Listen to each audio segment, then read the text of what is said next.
구약성경 727면 느헤미야 2장 1절에서 10절까지 말씀 한 절씩 교독하도록 합니다.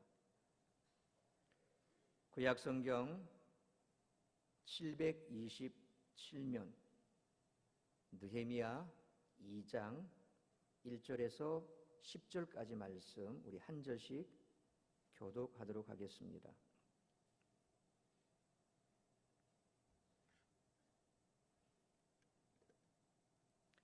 다 찾으신 줄 알고 한 절씩 교독하겠습니다. 아닥사스다 왕 제20년 니산월에 왕 앞에 포도주가 있기로 내가 그 포도주를 왕에게 드렸는데 이전에는 내가 왕 앞에서 수심이 없었더니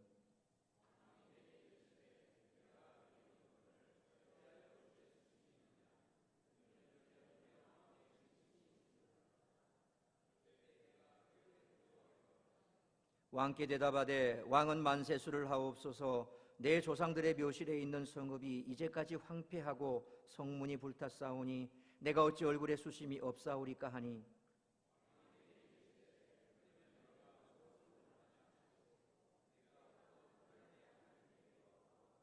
왕에게 아뢰되 왕이 만일 좋게 여기시고 종이 왕의 목전에서 은혜를 얻었사오면 나를 유다 땅 나의 조상들의 묘실이 있는 성읍에 보내어 그 성을 건축하게 하옵소서 하였는데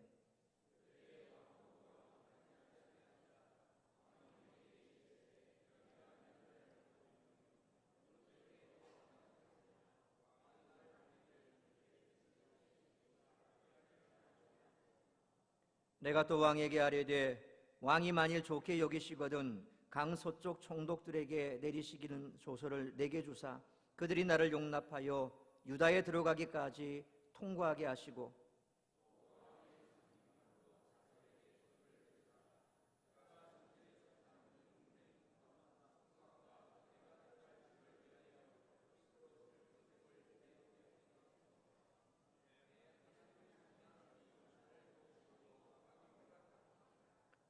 군대 장관과 마병을 보내어 나와 함께하게 하시기로 내가 강서쪽에 있는 총독들에게 이르러 왕의 조서를 전하였더니 호론 사람 산발락과 종이었던 암몬 사람 도비야가 이스라엘 자손을 흥황하게 하려 사람이 왔다 함을 듣고 심히 근심하더라. 아멘. 기도하겠습니다. 걸어가신 하나님 감사합니다. 이 시간에도 주의 말씀 앞에 섰습니다. 말씀하시는 주의 음성 듣게 하여 주옵시고 오늘도 선포된 말씀 우리의 가슴에 깊이 새기며 세상 가운데 이 말씀 붙들고 살아가며 승리하는 삶을 살아갈 수 있도록 은혜 내려 주시옵소서. 무엇보다도 육신의 질병으로 고통받는 자들, 주님 앞에 눈물 뿌려 기도하는 자들, 오늘 이 말씀을 통하여서 저들이 더욱더 열심으로 주님께서 이루어 주실 그때까지 기다리며 기도하고 기대하는 인생들 될 수 있도록 은혜 내려 주시옵소서. 예수님의 이름으로 기도하옵나이다. 아멘. 우리에게 잘 알려져 있는 던킨 도너츠라고 아시지요? 이 던킨 도너츠의 이 뜻은 덩크인, 적시다라는 뜻으로 커피에 적셔서 먹는 도너츠를 말합니다. 1950년에 미국 매사추세츠주에서 윌리엄 로젠버그가 창업한 도넛 커피 전문점으로 처음에는 아주 작은 가게에서 시작해 지금은 전 세계 45개국에 6,200개의 체인점을 가지고 있으며 2,700만 명 이상의 고객이 방문하는 세계적으로 성공한 기업이 되었습니다. 사람들이 그에게 성공한 비결이 무엇인가를 물었을 때 그는 이렇게 대답했습니다. 나는 몹시 가난하게 자라났고 교육도 제대로 받을 수 없었습니다. 그러나 하나님께서는 항상 내가 치기 버거운 짐을 대신 짊어져 주셨습니다. 그렇게 말했습니다. 이 말은 성공의 비결에 자신의 성실함도 있었지만 그보다는 하나님의 은혜라는 고백이 담겨져 있지요. 기독교는 정직과 성실이 삶의 중요한 요소입니다.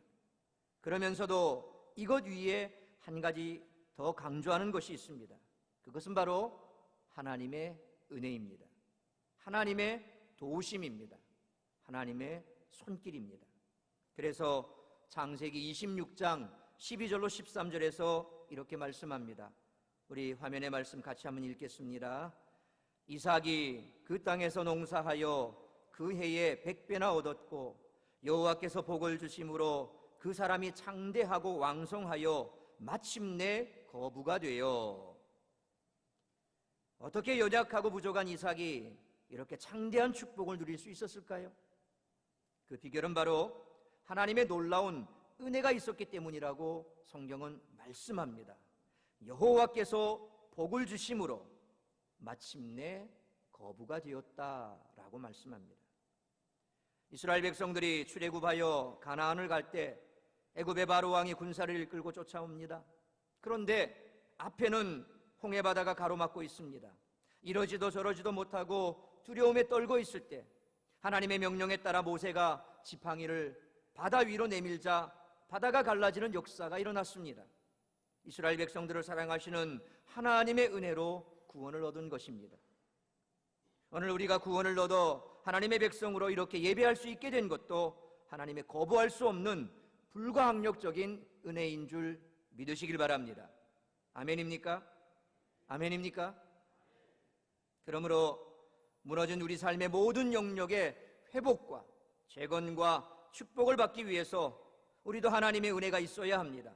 신앙생활에도, 사업에도, 가정에도, 교회에도 하나님의 은혜가 있어야 합니다. 혼자 힘으로 열심히 한다고 되는 것은 아닙니다. 이럴 때 오히려 쉽게 좌절하고 낙심하게 됩니다. 그래서 하나님이 함께 해주시고 우리를 은혜로 밀어주셔야 하는 것입니다. 오늘 본문의 말씀을 보면 하나님께서는 예루살렘 성벽을 재건하기 위해 느헤미야가 왕의 허락을 받아 예루살렘으로 가게 하셨다라고 말씀하고 있습니다. 느헤미야는 이렇게 고백합니다. 8절 하반절 말씀 우리 같이 한번 읽습니다. 시작. 내 하나님의 선한 손이 나를 도우심으로 왕이 허락하고. 무슨 말일까요? 느헤미야는 자신이 잘나거나 자신이 위대해서가 아니라 하나님의 선한 손이 도우심, 하나님의 은혜 때문에 왕이 예루살렘 성벽 재건을 허락했다라고 고백하고 있습니다. 그렇다면 느헤미야를 도우셨던 하나님의 선한 손, 은혜의 손, 회복의 손길은 어떤 방법으로 임하게 되었을까요? 느헤미야가 자기 민족이 고난당하고 성이 무너졌다는 소식을 들었을 때 제일 먼저 한 일은 기도였습니다. 느헤미야는 무너진 예루살렘 성벽을 세우는 일에 자신이 쓰이기를 바라며 하나님께 간절히 부르짖어 기도했습니다. 왜 느헤미야는 제일 먼저 기도할 수밖에 없었을까요? 그 이유는 자기 힘으로 이 큰 일을 할 수 없다는 것을 알았기 때문입니다. 여러분, 어느 누구도 도와줄 수 없는 문제 앞에서 우리가 할 수 있는 일은 무엇이겠습니까? 그것은 느헤미야처럼 기도하고 절망하지 않고 하나님께 모든 문제를 해결해 주시도록 기다리는 것입니다.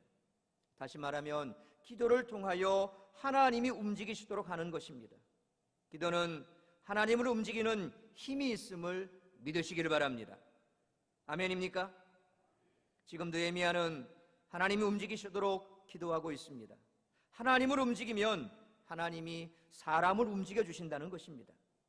따라서 느헤미야가 성벽 재건을 위해서 1차적으로 해야 할 일은 왕의 마음을 움직여 예루살렘으로 가도록 허락받는 것입니다. 자신이 아무리 높은 지위에 있다고 하더라도 자기 마음대로 갈 수 있는 것이 아닙니다. 그런데 문제는 왕의 마음을 움직이는 것이 쉬운 일이 아니라는 것입니다. 왜냐하면 아닥사스다 왕은 예루살렘 성이 재건되는 것을 원하지 않았던 왕이었기 때문입니다. 에스라서 4장 7절 이하의 말씀을 보면 과거 15년 전에 포로에서 귀환한 사람을 중심으로 예루살렘 성을 재건하려고 할 때 예루살렘 성의 건축을 중단케 했던 왕이 바로 오늘 본문에 나오는 이 아닥사스다 왕이었습니다. 이런 상황에서 느헤미야가 예루살렘 성을 재건하기 위해 고국으로 가겠다라고 제안하다가 자칫하면 어려움을 당할 가능성이 컸습니다.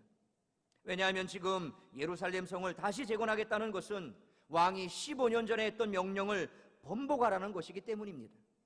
잘못하다가는 지위가 박탈당하는 것은 물론 생명도 위협당할 수 있었습니다. 그렇기 때문에 왕의 마음을 바꾸지 않으면 느헤미야가 예루살렘으로 돌아가서 성벽을 재건하는 일은 절대로 불가능한 일이었습니다. 왕은 곧 신이던 때에 왕이 신하의 마음을 움직인다는 것은, 왕이 신하의 마음을 움직인다는 것은 그렇게 쉬운 일이 아니죠. 그것도 왕이 싫어하는 일을 하도록 왕의 마음을 움직이는 것은 불가능한 일입니다. 조선시대를 생각해 보십시오. 아무리 신하들이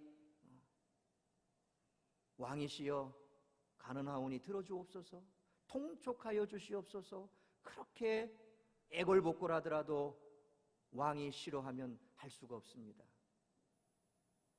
당시도 마찬가지입니다.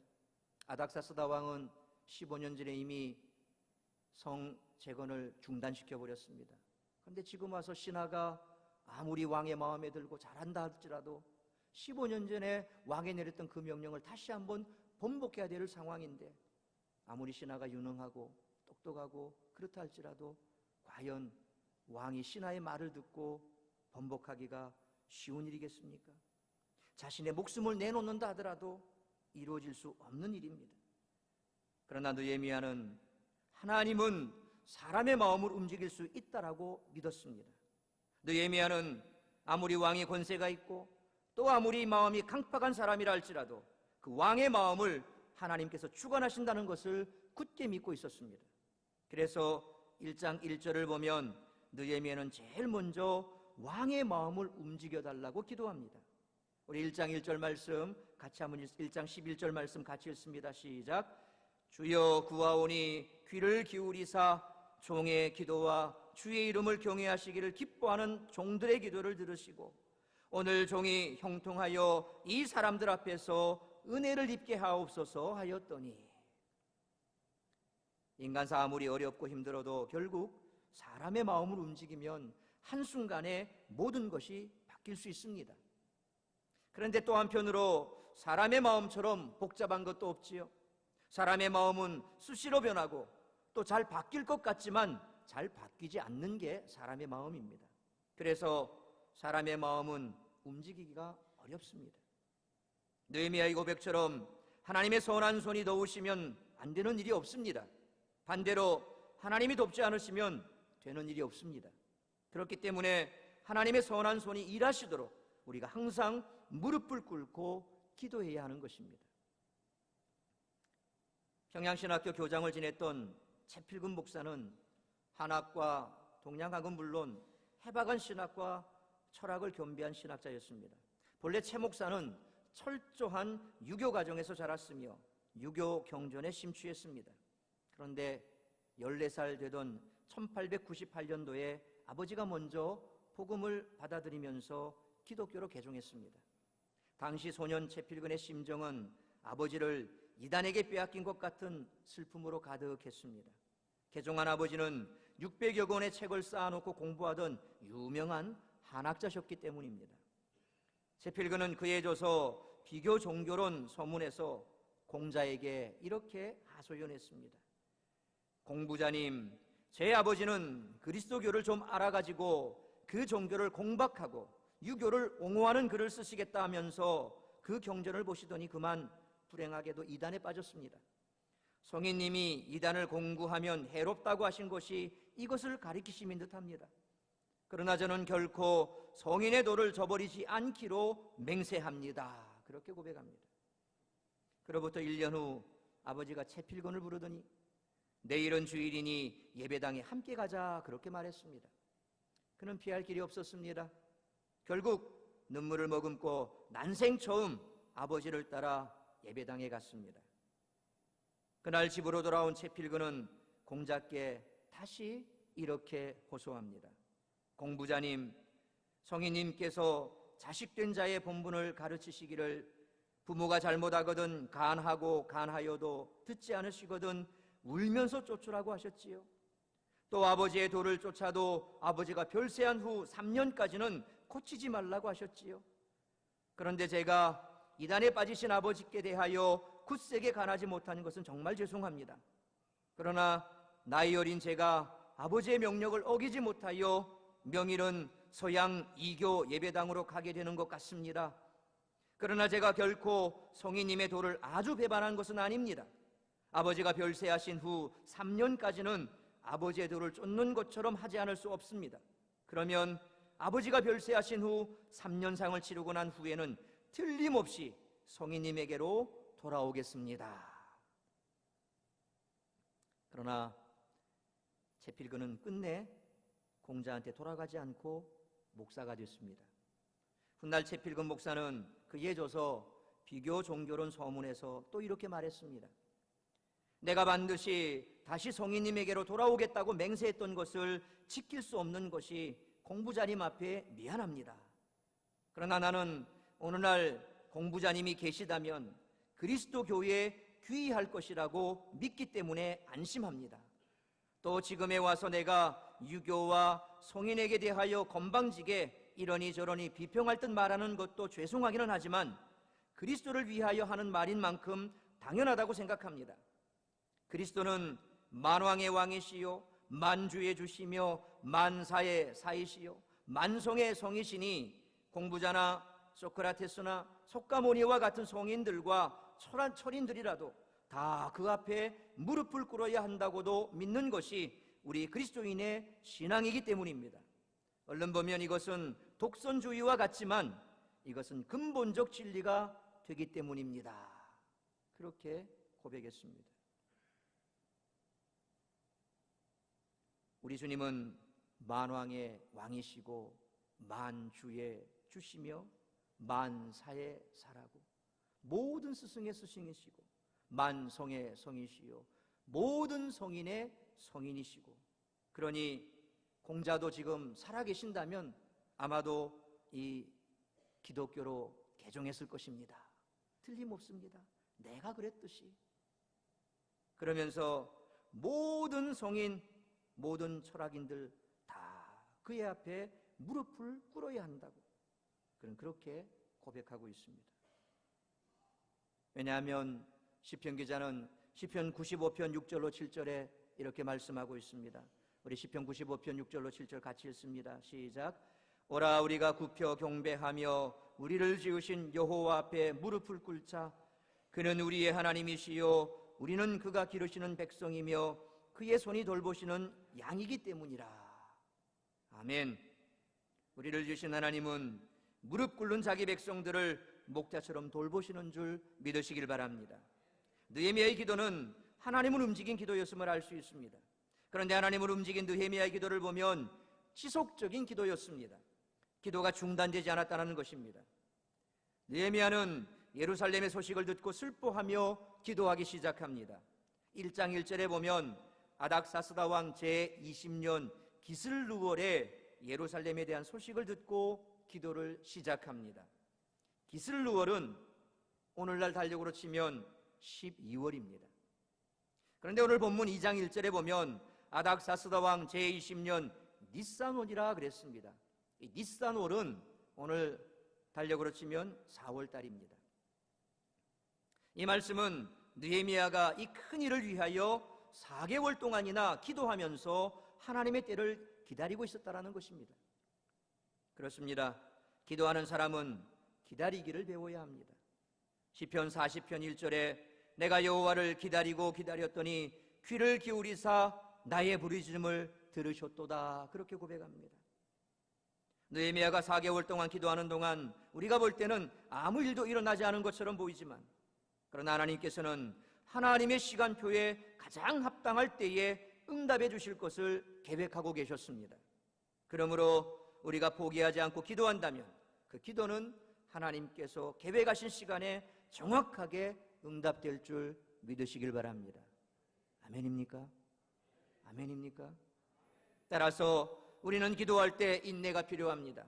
너무 성급하면 응답을 받을 수가 없습니다.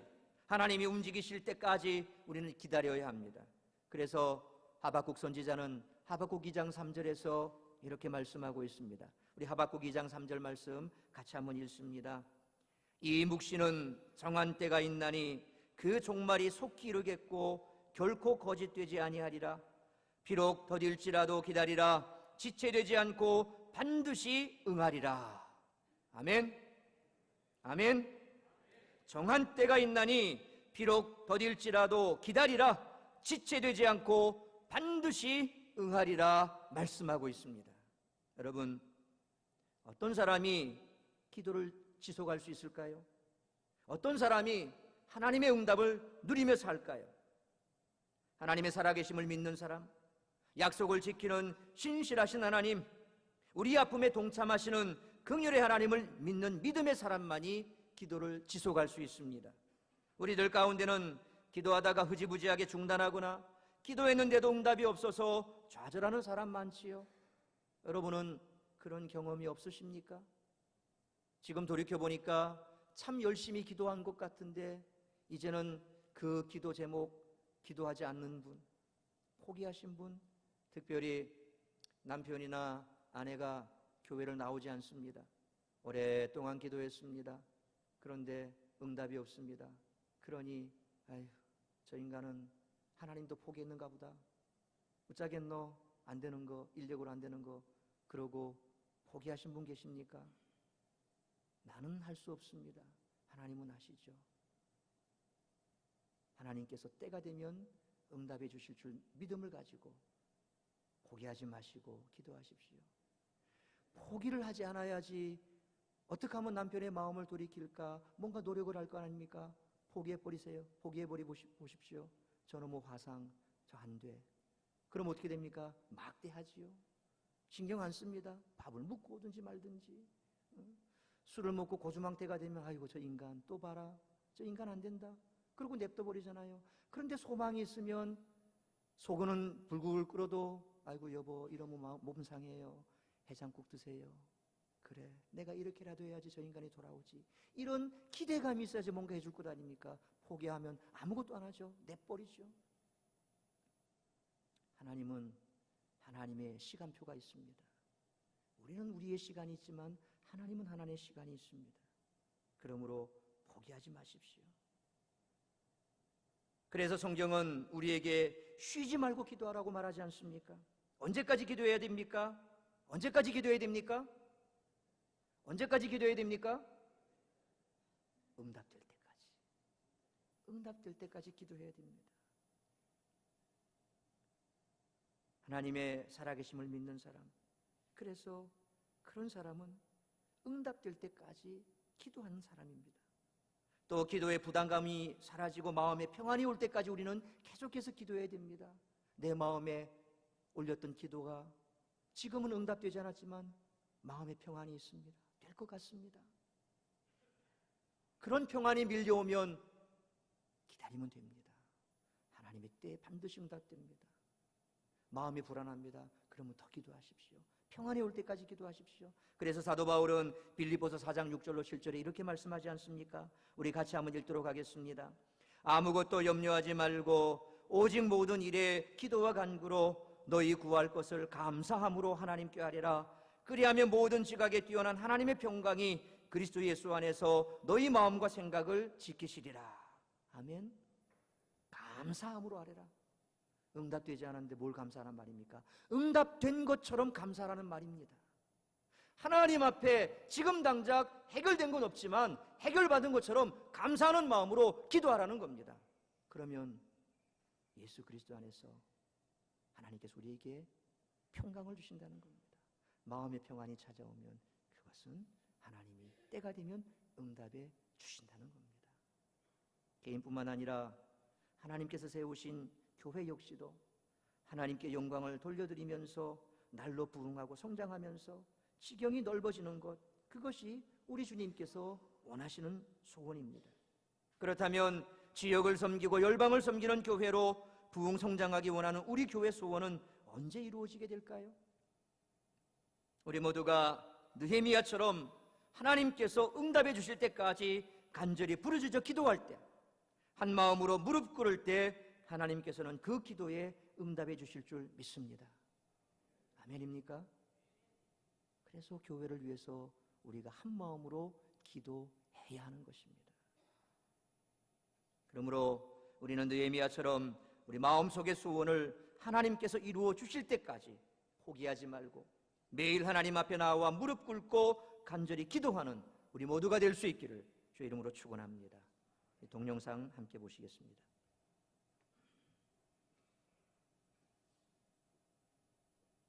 우리의 영업 비밀입니다. 근본을 지키게 해달라고 기도하는 것, 늘 깨어있게 해달라고 기도하는 것, 살아온 빵을 걷듯 기도하며 음식을 만드는 것, 늘 함께 해달라고 기도하는 것. 그러니까 우리 영업 비밀이 기도라는 뜻이에요. 무릎 꿇기 위해서 땅 무릎 꿇는다는 것은 주님이 말씀하시는 대로 순종하며 가겠습니다. 제가 뭔가를 하는 것보다는 저한테 기대하고 시킨 일, 그 일에 순종해서 하나님 원하시는 사명을 이루는 게 전부예요.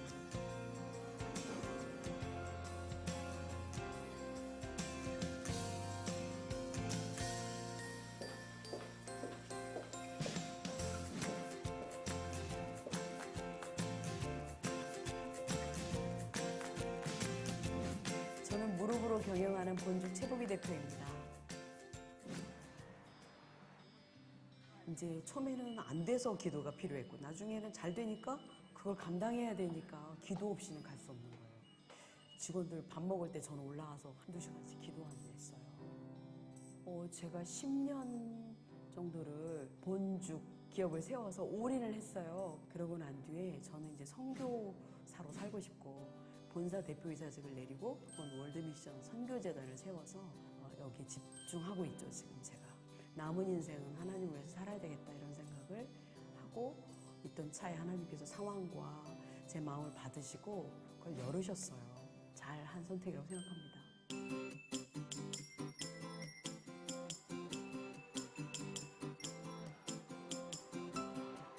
정말 제가 일하는 곳에 예배실이 있었으면 좋겠고 더 크게는 찬양 예배 막 드리고 싶었는데요. 하나님 이렇게 응답을 하셔서 선교사님과 예배 드리는 허락하신 게 기도의 응답입니다. 소원이었어요.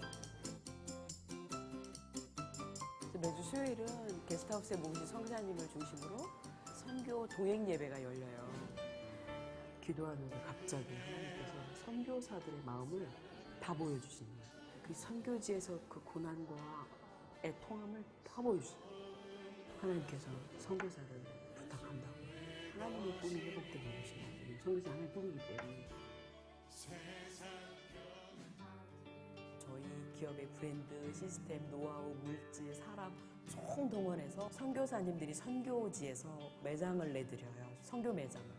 그럼 그 매장 안에서 비자 문제, 현실적으로 생계 문제, 거기에서 예배도 드리고 제자 양육도 하고 종합적인 선교 일이 그 매장 하나에서 일어날 수 있도록 지속 가능한 선교 모델을 저희가 해주는 일을 시작했어요. 그래서 저희가 가지고 있는 거가 복음, 생명을 살리는 데 쓰일 때 가장 값지다고 보거든요.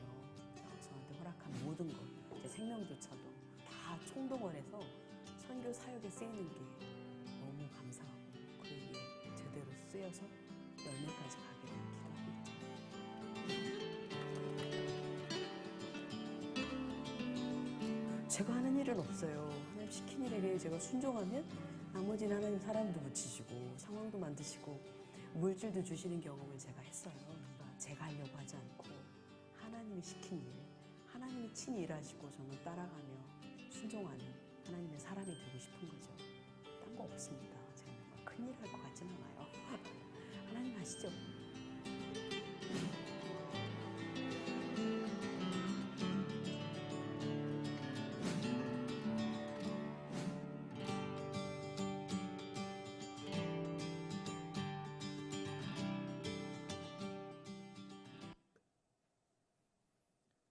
느헤미야는 왕을 움직이기 위해 하나님께 구체적으로 기도했습니다. 기도가 아무리 중요하다고 하더라도 무턱대고 기도만 하는 것은 옳지 않습니다. 느헤미야는 4개월 동안 단지 하나님께 기도만 하면서 지낸 것이 아니었습니다. 느헤미야는 기도할 때 하나님의 응답하실 것을 확신했기에 하나님이 허락하실 때 예루살렘 성을 재건하기 위해서 내가 어떻게 해야 하는지에 대한 구체적인 계획을 세우고 있었습니다. 왕이 해야 할 것과 하나님이 해야 할 것, 하나님을 통해서 사람들이 해야 할 것, 그리고 자신이 해야 할 부분이 무엇인지를 분명하게 준비해 놓고 있었습니다. 그래서 왕이 내가 무엇을 해주기를 원하느냐라고 물었을 때 조목조목 다음과 같이 구했습니다. 우리 오늘 본문 7절로 8절 말씀 같이 한번 읽도록 하겠습니다.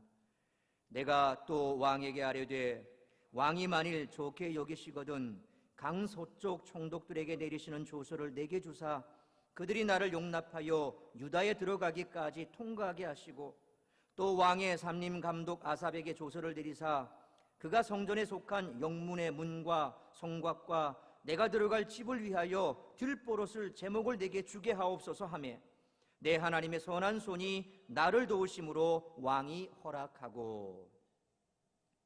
이 말씀을 보면 느헤미야는 성벽 재건을 위해 고국에서 필요한 기간을 정했습니다. 그리고 예루살렘까지 무사히 통행할 수 있도록 왕의 조서를 구했습니다. 느헤미야는 왕의 조서를 가지고 있었기 때문에 예루살렘에 무사히 도착할 수 있었으며 또한 왕이 예루살렘 성 건축을 허락했다는 조서를 이스라엘 백성들에게 보여 동기를 부여해 주므로 힘을 합하여 건축할 수가 있었습니다. 뿐만 아니라 느헤미야는 예루살렘 성문 건축과 자신이 거처할 집을 건축하기 위해 구체적으로 필요한 제목을 지원해 달라고 요청했습니다. 그런데 우리가 기도하는 제목들을 보면 굉장히 막연할 때가 많지요. 하나님, 우리 가정 지켜주세요. 우리 교회 부흥시켜 주십시오. 이 나라 이 민족 지켜주십시오. 막연하게 기도하면 막연하게 응답을 기다리게 됩니다. 구체적으로 무엇을 원하는지 정확하게 알고 있어야 합니다. 우리가 믿음으로 기도하면서 하나님을 신뢰하고 산다는 것은 무계획적으로 사는 것을 의미하지 않습니다. 하나님이 다 알아서 해주겠지 하고 대책이 없고 계획이 없다면 하나님의 응답을 기대하지 마십시오. 보통 사람들은 기도에 두 가지 자세를 가지고 있습니다. 하나는 기도하면 된다. 기도하면 하나님께서 다 알아서 하시는데 계획을 세울 필요가 있는가? 라고 생각하는 사람입니다. 그런데 이런 사람은 상당히 믿음이 좋은 사람 같아 보이지만 사실은 신비주의자에 가깝습니다. 또 어떤 사람은 기도도 중요하지만 우리의 계획이 더 중요하다라고 생각하는 사람이 있습니다. 이런 사람은 이성주의와 합리주의에 근거를 둔 사람입니다. 쉽게 말하면 인본주의자입니다. 중요한 것은 기도하면서 하나님께서 이루어 주실 소망을 가지고 하나님의 지혜로 계획을 세우는 사람이 진정한 믿음의 사람인 줄 믿으시길 바랍니다. 아멘입니까? 아멘입니까? 그렇다면 느헤미야는 어땠을까요? 기도하면서 계획을 세웠습니다. 또 계획을 세밀하게 세워놓고 열심히 기도했습니다. 하나님께서는 기도하면서 계획을 세우고 계획을 세워놓고 기도하는 느헤미야를 선한 손으로 도우셨습니다. 그러므로 여러분들이 그리고 우리 사랑샘 교회가 영적인 부흥을 경험하기를 원한다면 먼저 열심히 기도해야 합니다. 그리고 기도와 더불어 우리는 구체적인 계획과 목표를 가지고 있어야 합니다. 우리 사랑샘 교회가 부흥하기 위해서는 예배의 부흥과 기도와 구역 모임의 회복 그리고 영혼사랑의 전도가 함께 이루어져야 할 것입니다. 이를 위해 성도 한 사람이 주일 예배는 기본이고 새벽 예배 및 금요 기도회 참석, 구역 모임과 전도에 힘쓸 수 있기를 바랍니다. 구체적으로 우리 사랑샘 교회 부흥과 개인의 신앙 회복 그리고 구역 모임의 활성화를 위해서 저는 오늘 112 운동을 지속적으로 실천해 나갈 것을 여러분에게 제안드립니다.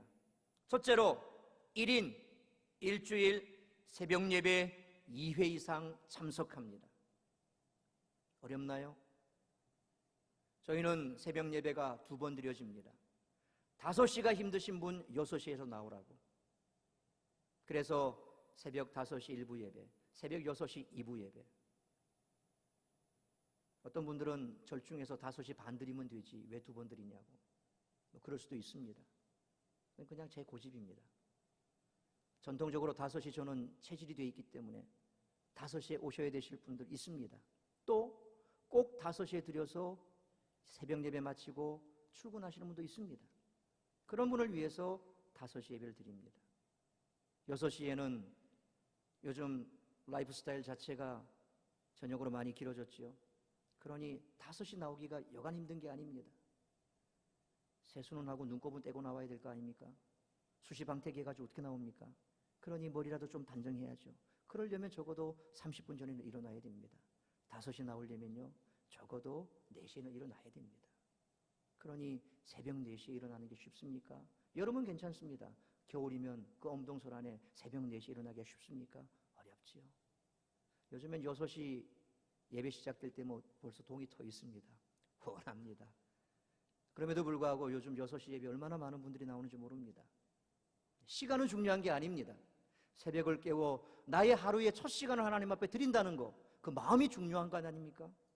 그래서 저희는 5시, 6시 2번 예배 드립니다. 일주일에 2번. 월요일은 저희가 쉽니다. 화, 수, 목, 금, 토, 주일. 6일. 6일 중에 2번 나올 수 있죠? 네, 아무도 못 나오시는가 보네. 괜찮습니다. 저 혼자 드려도 괜찮습니다. 성령이 역사하시면 나오시는 분이 생기겠지요. 일주일에 1인 일주일에 새벽 예배 2회 이상 참석합니다. 두 번째로 1인 1개월에 오후 예배 2회 이상 참석합니다. 낮 예배만 드리고 휙하니 갈 게 아니라 오후 예배도 드리십시오. 오후 예배는 낮 예배하고 또 다릅니다. 오후 예배도 드리시면 됩니다. 그래서 한 달에 4주 있다 치면 2번 격주로 오셔도 됩니다. 1, 3주, 2, 4주 한 달에 2번 오실 수 있지요? 네, 우리 장로님만 오시겠네요. 세 번째로 1인 1개월에 금요기도회 2회 이상 참석합니다. 한 달에 4주 있을 때 금요기도회 4번 있습니다. 한번 와보세요. 먹어봐야 맛을 알지요? 와서 찬양하고 기도하는 그 맛을 봐야 맛을 압니다. 금요일 그렇게 어렵던가요? 불금? 여기 와서 한번 불태워 보십시오. 세상에서 불태우지 말고 여기 와서 무릎 꿇고 불태워 보십시오. 우리의 삶이 어떻게 달라지는가.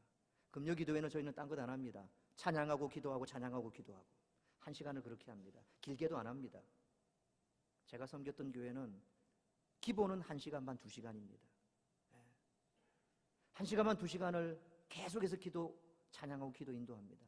근데 저희는 여러분을 생각해서 딱 1시간, 딱 1시간 찬양하고 기도하다 보면 언제 1시간 간지 모릅니다. 그런데 그렇게 열심히 찬양하고 기도하다 보면 여러분 마음이 얼마나 뜨거운지 모릅니다. 와보십시오. 먹어봐야 맛을 압니다. 은혜도 체험해봐야 합니다. 한 달에 2번 1인 1개월 2회 이상 금요 기도에 참석합니다. 네 번째로 1인 1개월에 2명 이상에게 복음을 전하고 교회로 초청합니다. 이 2명은 다음 달에 갔을 때도 중복돼도 상관없습니다. 맨날 세 사람이 아니라 교회 전도될 때까지 2사람을 붙들고 평생 가도 괜찮습니다. 어쨌든 한 달에 2회 이상은 찌르십시오. 계속해서 복음을 전하든지 교회 가자고 채촉하든지 한 달에 2번 2명, 한 달에 2명 이상에게 한 달에 2명 이상에게 여러분 평생토록 간다 생각해 보십시오. 10년 동안 그 2명 붙들고 늘어졌는데 교회 안 오겠습니까? 안 하니까 그렇죠. 안 하니까. 다섯 번째로 1구역 1개월에 구역 모임 2회 이상 모인다. 지금 이전보다 구역 모임이 엄청 잘 되고 있습니다. 제가 너무 기쁩니다. 그러나 아직도 한 번도 안 모인 구역 있습니다.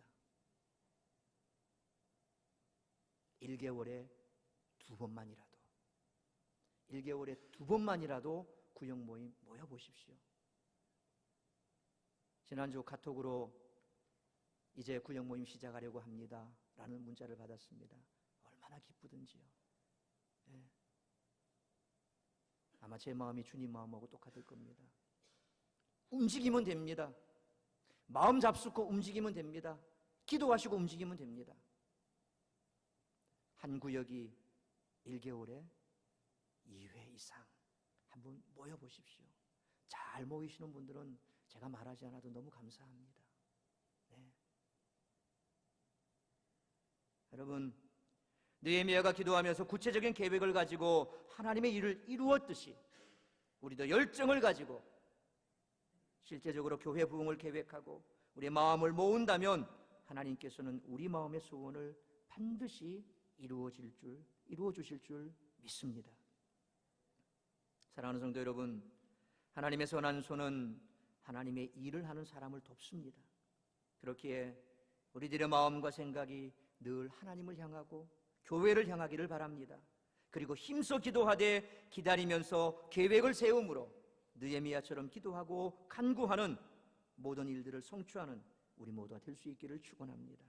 무엇보다도 하나님은 느헤미야를 도우셔서 위대한 일을 하셨듯이 주님이 피값으로 사신 사랑샘 교회가 이 지역을 섬기고 열방을 섬기는 교회로 부흥성장케 하는 일에 여러분 모두가 쓰임받을 수 있기를 바랍니다. 이를 위해 적극적으로 112 운동을 지속적으로 실천하며 살아가는 우리 모든 사랑샘 성도님들 될 수 있기를 주의 이름으로 축원합니다.